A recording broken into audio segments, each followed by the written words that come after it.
Hello guys, আদাব নমস্কার। আমি হীরা মোটরস থেকে হীরা বলছিলাম। আজকে আপনাদের মাঝে একটা নতুন ভিডিও নিয়ে কার্বোরেটর সিস্টেম যে বাইকটা, এটার প্রবলেমটা হচ্ছে আমরা অনেক সময় নতুন কার্বোরেটর পিস্টন লাগাই। এটার কিছু একটা কমন সমস্যা আছে। এই সমস্যাটা হচ্ছে এই কার্বোরেটরের সমস্যা।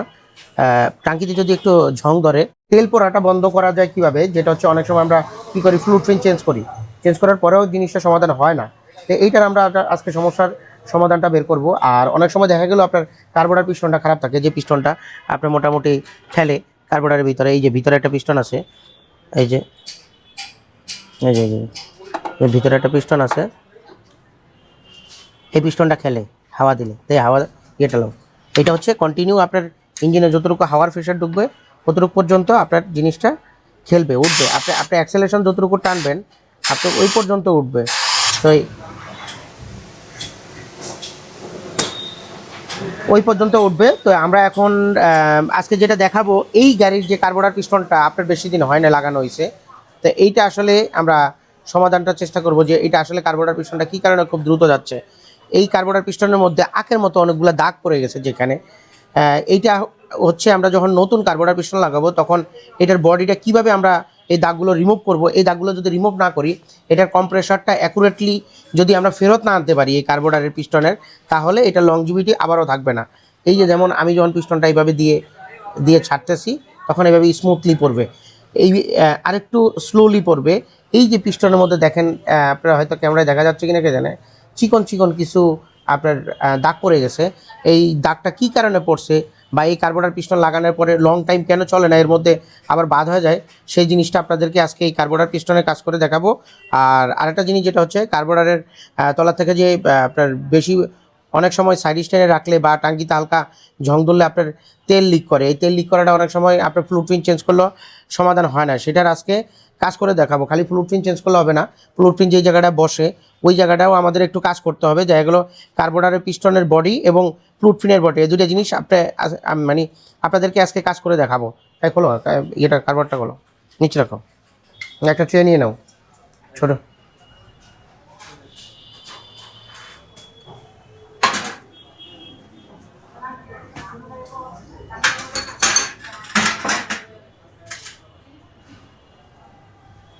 এই হচ্ছে আমাদের কার্বোরেটর পিস্টনটা, এটা বেশি দিন হয় নাই।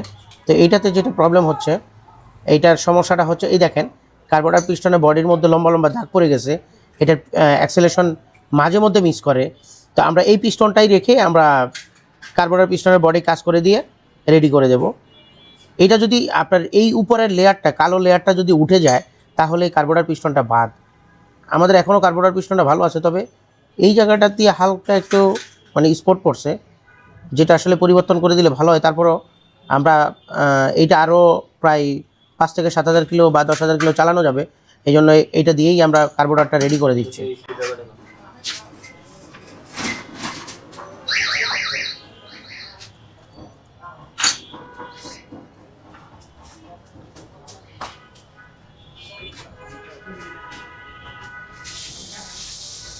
এটা স্লিপ যেন না করে, তবে খুব সূক্ষ্মভাবে এই ছোটো নাটটা খুলতে হবে। এই নাটটা খোলার জন্য আমরা স্পেশাল কিছু টুলস রেখেছি, যেটা হচ্ছে আপনার সব স্ক্রুড্রাইভার কিন্তু এখানে ঢুকে না। আর এই নাটটা ছোটো, তো একটু অনেকটাই হার্ড, কোনো স্লিপ করানো যাবে না। স্লিপ করলে কিন্তু জিনিসটা আপনার মানে সমস্যা হয়ে যাবে। আর এটা হচ্ছে দুইটা জেট থাকে, একটা হচ্ছে মেন জেট আর একটা হচ্ছে স্লো জেট। যে ছোটো পিনটা হচ্ছে স্লো জেট, এই স্লো জেটের কাজ হচ্ছে আপনার বাইকের যখন আইডিয়াল আরপিএমে থাকে তখন হচ্ছে স্লো জেটে কাজ করে, যখন অ্যাক্সেলারেশন দেন তখন হচ্ছে মেন জেটে কাজ করে। এখন আমরা আপনাকে দেখাবো এই যে কার্বোরেটরের ভিতরে যে পিস্টনটা যেখানে খেলে, এই জায়গাটা দাগ হয়েছে, এই দাগটা আমরা রিমুভ করবো। এই যে হয়তো দেখা যাচ্ছে কিনা কে জানে, আমি একটু ফ্ল্যাশ লাইটটা চালু করে দিই।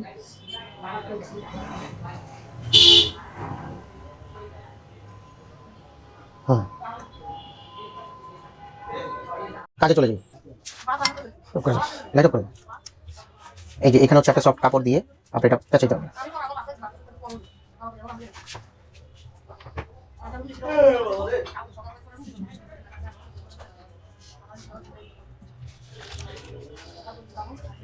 এটা ইয়ে ছাড়া আরেকটু অন্য কাপড় নেই, এই মানে কাপড় ইয়ে ছাড়া মানে টাটা জাতীয় এরকম কাপড়।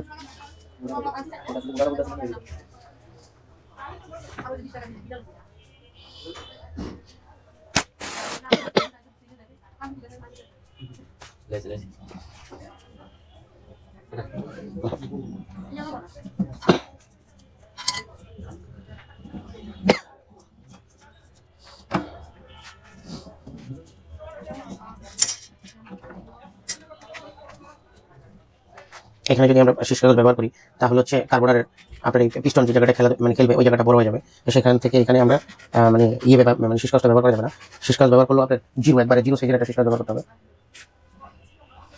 এই দলা হয়ে যায়, এটাই হচ্ছে সমস্যা। একটা গেঞ্জি কাপড় ছাড়া যেটা হচ্ছে ফিক্স কাপড় নেই।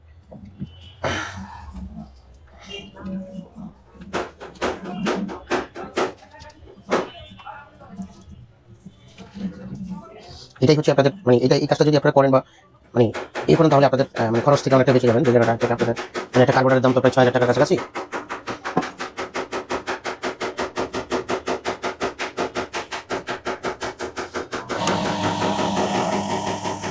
অনেক বেশি মোটা হয়ে গেছে, আমাদের অনেকটুকু কমাতে হবে।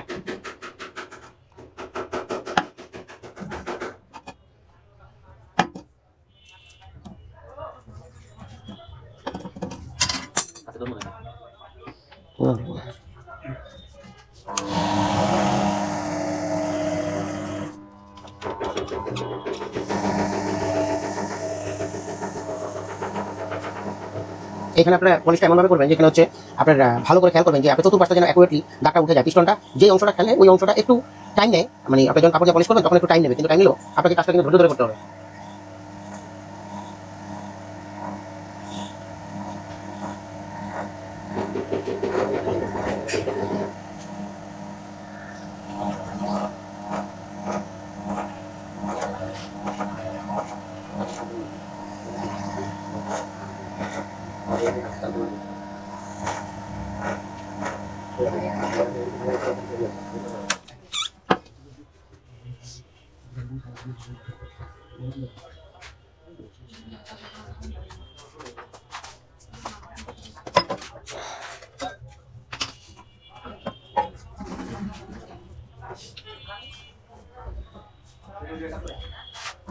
তোমার ডাকে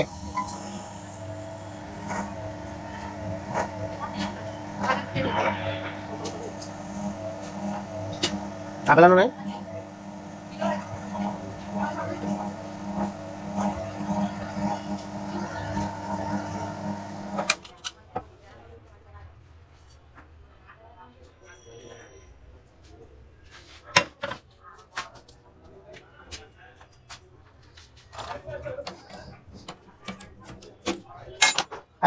একটা কটন বার নেবেন।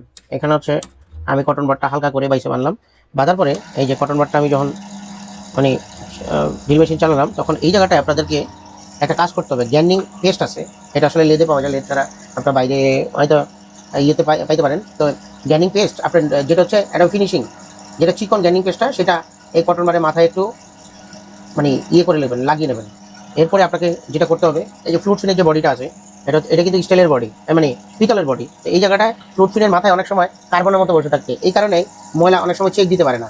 এই যে এখানে আমি এই যে কটন বারটা দিয়ে আমি ভিতরটা ফ্লুট ফিন যে জায়গাটায় বসে ওটা পরিষ্কার করে দিচ্ছি। তাহলে আপনারা কী করবেন, যদি আপনাদের বাইকের কার্বোরেটরের সমস্যা হয় বা যে কোনো, এটা হচ্ছে কার্বোরেটর সিস্টেম যতগুলো বাইক আছে যে ওভারফ্লো হচ্ছে, ওভারফ্লো বন্ধ করতে পারতেছেন না, তখন আপনারা এই কাজটা করিয়ে নিতে পারেন। এই যে এখন যেটা আমি আপনাদেরকে দেখাবো, এখানে দেখবেন পুরো ক্লিন পরিষ্কারভাবে একটা অ্যাকুরেটলি, যদিও কোনো কার্বন থেকে থাকে বা কোনো জিনিস আটকে থাকে, অনেক সময় ফ্লুট ফিনের চাপ লেগে বা ফ্লুট ফিনের থেকে এটা তো প্লাস্টিক কিছু লেগে থাকলে ওইটা কিন্তু উঠে যায়। আর যদি আপনি এমনি নর্মালি পরিষ্কার করেন বা এটা কিছু দিয়ে খোঁচান বা নর্মালি কটন বার দিয়ে পরিষ্কার করেন, সেক্ষেত্রে এটা পরিষ্কার হবে না। আর যদি আপনারা এই ধরনের সমস্যা বাইরে কোথাও সমাধান করতে না পারেন, আপনারা চলে আসতে পারেন হীরা মোটরসে। কি লাগুন, আপনারা চলে আসতে পারেন আমাদের হীরা মোটরসে। এখানে হচ্ছে অ্যাড্রেস হচ্ছে মিরপুর 2, ঢাকা। স্টেডিয়ামের 4 নম্বর গেটে উল্টো পাশে। আমাদের এখানে ইঞ্জিন থেকে শুরু করা সম্পূর্ণ সাইডের কাজ করা হয়। আপনারা ট্যাঙ্কি যদি ওয়াশ করা লাগে আপনারা ট্যাঙ্কি ওয়াশ করাতে পারবেন এখানে। আমাদের এখানে ট্যাঙ্কি থেকে শুরু করে ওয়ারিংয়ের যে কোনো মেজর কিছু ট্রাভেল থেকে থাকে, আপনার এখানে আমরা হচ্ছে কিছু রিপেয়ার কাজগুলো করি। দেখা গেলো কিছু মাস্টার সিলিন্ডার অনেক সময় বাদ হয়ে যায়, দেখা গেলো বিভিন্ন জায়গায় বাদ করে দেয়। এই জিনিসগুলো আমরা আমাদের যে এখানে বব মেশিন আছে, আমরা পিস্টনটাকে ববে ক্লিন করে এটা রেডি করতে পারি। যেটা হচ্ছে আপনারা যদি এরকম এই সমস্যাগুলো যদি অনেক সময় হয়, কি আপনার কিছু মাস্টার সিলিন্ডার থাকে আপনার অনেক পুরনো, যে মাস্টার সিলিন্ডারগুলো লং টাইম আপনারা ইউজ করছেন, দেখলে এফজেড গাড়িগুলোতে বেশি হয়। দেখলে হাংসি বিজেট অনেক আগের পুরনো মডেল, দেখলে জিক্সারেরও আপনার পিস্টনটা আটকে যায়, আটকে গেলে অনেক সময় ব্রেক জ্যাম হয়ে যায়। তো এই জিনিসগুলো আমরা আসলে নিজ হাতে আমরা রিপেয়ার করে থাকি এবং গ্যারান্টি সহকারে কাজ করে থাকি। আপনাদের যদি এই ধরনের কোনো প্রবলেম হয়ে থাকে তাহলে আমাদের হীরা মোটরসে আসতে পারেন। ধন্যবাদ, সবাই ভালো থাকবেন।